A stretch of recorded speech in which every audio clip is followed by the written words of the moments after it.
I think she believed in the unity not necessarily because of Bongbong. She believed in the power of two dynasties from the south and the northern part of the Philippines coming together, and she always imagined herself as carrying that Marcos brand. So I mean, she always believed that she was a core part of it. Kaya siguro nag-fester ang lahat noong nanalo si Bongbong Marcos at hindi siya naging core part ng advisory group niya. So nung nagka-campaign si Bongbong Marcos noong 2022, meron ng mga statement si Amy Marcos, Prof. Dan, na ako ang magiging super ate. Kapag nanalo siya, I will provide my best advice to him. I will always stand by him. As if signaling that she will be a great power broker if the unity team did win, and they did win majority level in the 2022 national elections, only for Amy to find out that actually madali ka lang i-chapwera ni Bongbong Marcos. And sore point yun, di ba, Prof. Dan, dun sa kanyang INC rally speech, na parang hindi na daw siya kilala ni Bongbong Marcos ngayon. Bakit nga ba? Do you know? I mean, can you enlighten us? Well, hindi kami close, Prof. Dan, pero ang akin lang observation, wala akong number nila, pero ang hunch ko dyan ay in-overestimate ni Amy Marcos yung importance niya dun sa family legacy. I mean, the reality is, Amy Marcos is not the only son. She doesn't carry the name of the patriarch. Hindi siya ang may pangalan ng Ferdinand Marcos. Si Bongbong ang may pangalan ng birth ng Ferdinand Marcos. Kahit pagbalik-rin mo ang mundo, ang lipunan ng Pilipinas ay isa paling heteropatriarchal society. So in sociology, ang heteropatriarchal ay may dalawang tao lang, babae, lalaki, at mas matimbang yung pagiging lalaki mo kaysa sa pagiging babae mo. And si Bongbong yun. So kahit na hindi mag-perform bilang isang anak at carrier of that family name, si Bongbong Marcos, at the end of the day, siya ang Bongbong Marcos, Ferdinand Marcos Jr. mo. And isa pa, si Amy Marcos ay kasal bilang Amy Marcos Manotoc.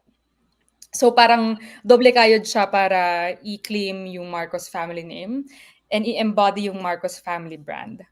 Kasi at the end of the day, heteropatriarchal ng lipunan at siya ay babae na may kapatid siyang lalaki. So yung premise ng statement mo ay Bongbong is not doing a good job doon sa pag-carry ng pangalan na Marcos. I think she is really, and I have to qualify my answer. I mean, based on her purposes. I meant si Bongbong. I mean, di ba? If Senator Marcos is concerned about yung legacy, yung pangalan ng Marcos, and she's doing all these things now, ito ay dahil hindi natutupad ng kanyang kapatid yung purpose na yun. Would that be correct? He's not doing a good job in promoting or cleansing the Marcos name. I don't think Amy Marcos even considered Bongbong Marcos as the handler of the Marcos family name. I think she always considered herself as being that person. Kaya parang in her head, she never left that position. Kaya yung speech niya nung INC rally, she started with saying na when the father passed away, siya basically yung tumayo bilang magulang ni Bongbong Marcos. So parang it has always been her responsible for the entire family branch. Ang trusted anak ni Marcos Sr., it just so happened that she passed on that privilege of carrying the family name to Bongbong Marcos bilang isang nakakatanda at selfless na kapatid. Parang yun yung brand at yun yung image na nakikita kong pinoproject niya dun sa INC rally. Okay, nakakatandang selfless elder sister, but that's not the image that came after the speech, di ba?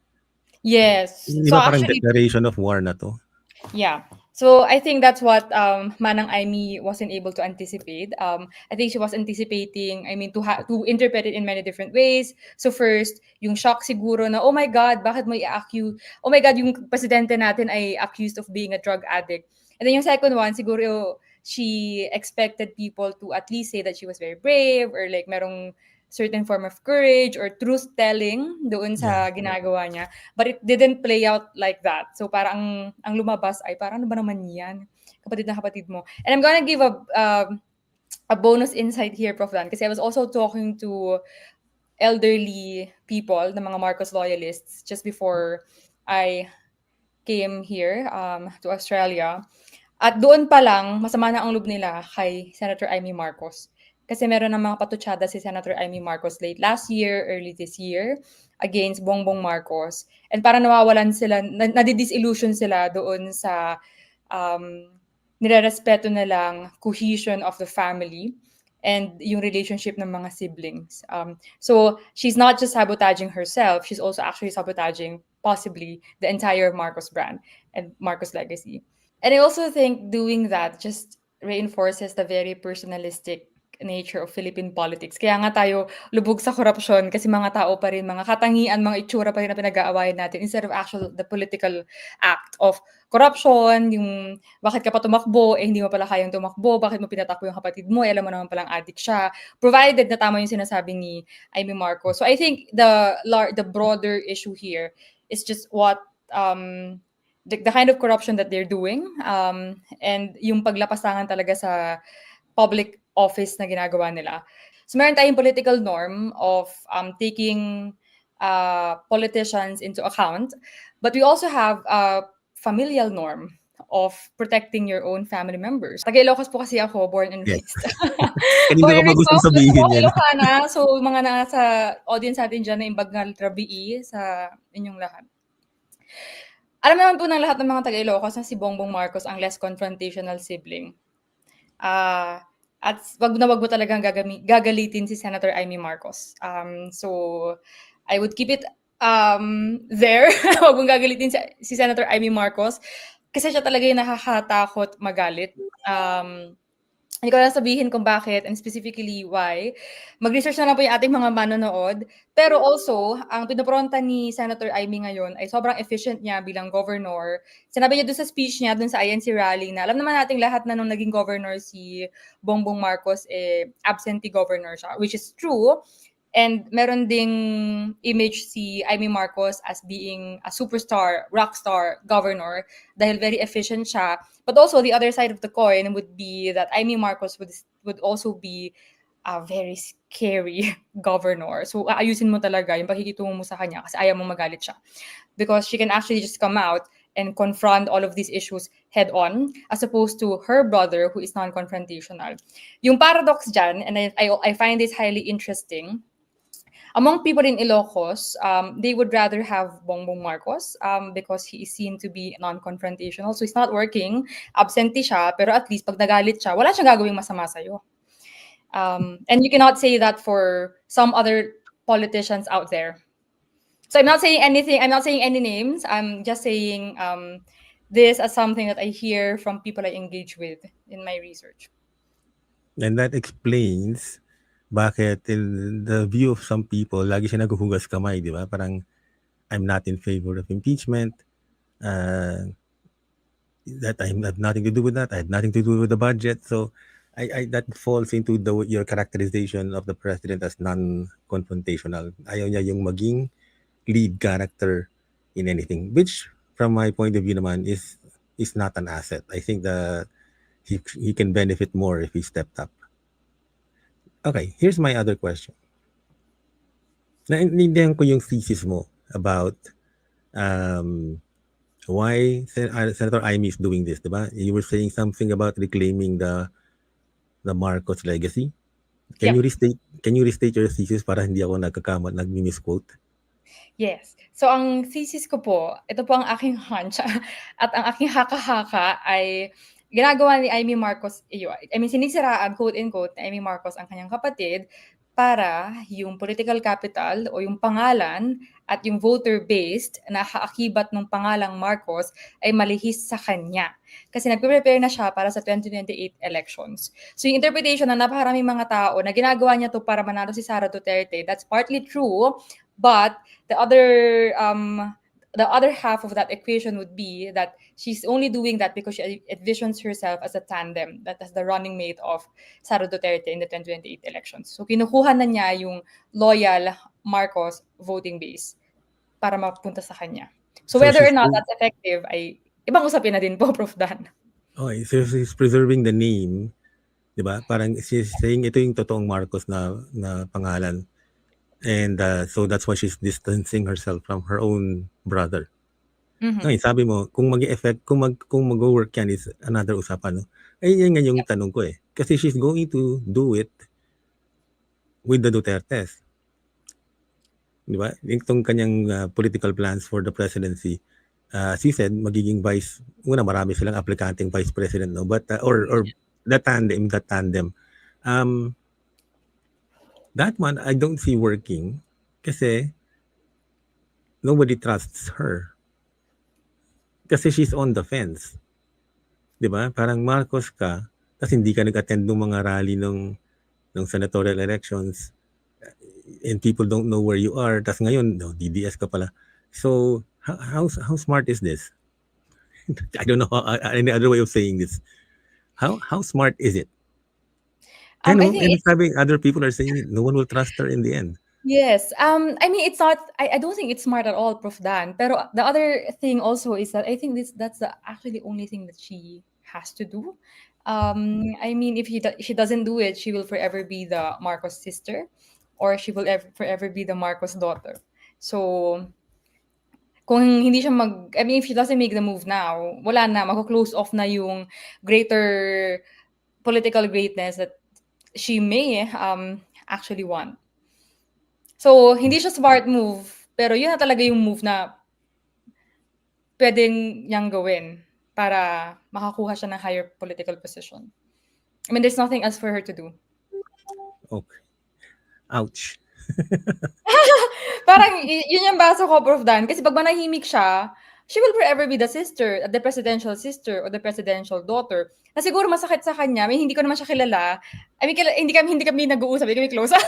So ang basa ko lang sa mga actions niya, masakit sa kanya kasi meron kang mga diary entries from Marcos Sr. before actually praising her. Na parang sinasabi ni Marcos Sr. na proud siya sa anak niya. Tapos meron pang siya sinasabi si Marcos Sr.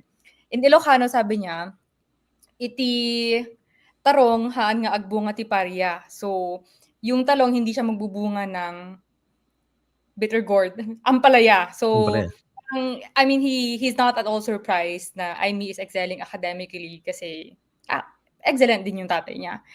As opposed to some of the diary entries of Marcos Sr. about Bongbong Marcos, natamad siya, lagi na lang siyang party. He actually wanted to send Bongbong Marcos away para at least tumitinu siya. So diametrically opposed yung pagtatasa niya dun sa magkaibang anak niya. Very positive for Aimee, very negative for Bongbong. So parang siguro iniisip probably ni Senator Aimee Marcos na, I mean, siya yung parang model child from their childhood years hanggang ngayon, siya yung parang may political acumen talaga sa kanilang dalawa. And then, for her to only be remembered in history as the daughter or the sister, parang I don't think she will take that sitting down.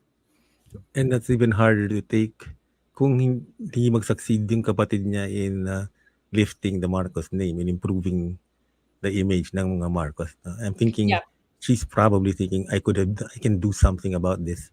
Yep. Diba? I could have done a better job. Yes. if Diba? I was a boy, probably I could have done a better job. And yung endorsement din naman ni Marcos Jr. ngayon, it's just a kiss of death. So parang you wouldn't want to be endorsed by Marcos Jr. in the 2028 elections. So ngayon pa lang, cut your losses. You paint yourself as an opposition to your brother. Malalim yung political capital talaga ng mga Marcoses. So wala pong isang pamilya sa Pilipinas na nakakuha at nakahawak ng presidential power as long as the Marcoses. Sila ang pinakamatagal na pamilyang nakahawak ng presidential power, napaka-entrenched ng pamilya nila, from Marcos Sr. to Marcos Jr. at mga anak nila, lahat sila nakakuha ng very consequential national level political positions. We haven't seen this kind of political power and consolidation of capital in recent history in the Philippines.